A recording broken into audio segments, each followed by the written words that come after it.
So guys, ito na naman yung Chef Leon Palma. Ngayon papakita ko lang sa inyo ang aking munting pagkabuhayan.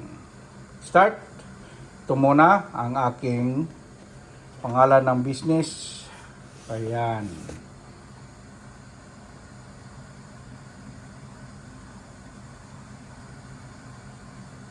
Ayan.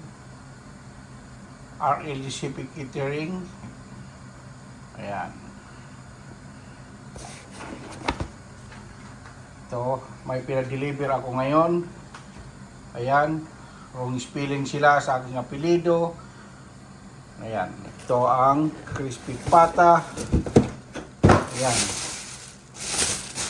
Ito ang crispy pata. Ayan, pinadeliver ko. Ito pa isang box. Ayan, ano boxes. Ayan, oh. Ayan mga crispy pata. Ayan. Ayan, may dalawang box na dyan. Punta tayo dito sa kabilang side, sa malapit sa sink. Ayan. Ang bigat. Tanggalan natin yung takip.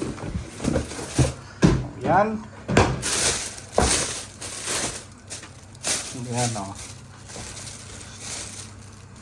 Ayan o mga pang crispy pata ko. Ayan o. Ayan.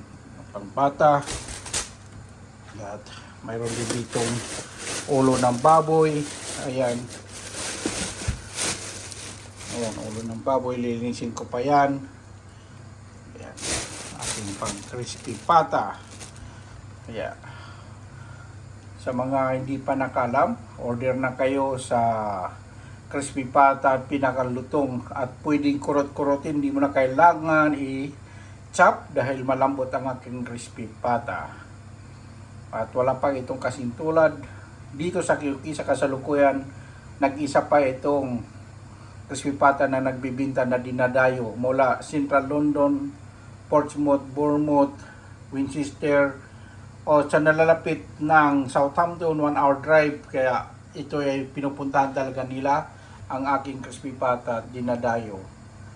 Kaya yan o. Ito. Ayan. Ayan. At sa kabilang side, nandito na po ang aking lutuan. Ayan. Ayan na. May tubig ng mainit. Ilalaga ko na yan dyan maya-maya kunti.